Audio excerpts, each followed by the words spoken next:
18 సంవత్సరాల తర్వాత IPL 2025లో IPL కప్పును చేజిక్కించుకున్న ఆర్సీబీకి ఆ ఆనందం అయితే 18 గంటలు కూడా నిలవలేదని చెప్పవచ్చు. ఈరోజు సాయంత్రం సుమారు 5 గంటల ప్రాంతంలో బెంగళూరు చిన్నస్వామి స్టేడియంలో జరిగిన తొక్కిసలాటలో సుమారు 11 మంది అయితే మృతి చెందారు.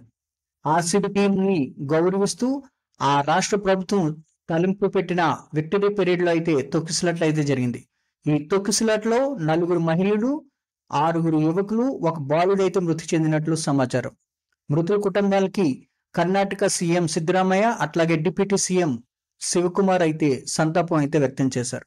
రమారమి 40,000 కెపాసిటీ గల చిన్నస్వామి స్టేడియంలో లక్షలాది మంది ఫ్యాన్స్ అయితే తన అభిమాన క్రికెట్లను అయితే చూడడానికి స్టేడియంలో ఒక్క ఉదుటిన ప్రవేశించడం వలన పోలీసులకి తలకు మించిన భారమై తొక్కిసలాట్లు జరిగి సుమారు 11 మంది అయితే మృతి చెందారు.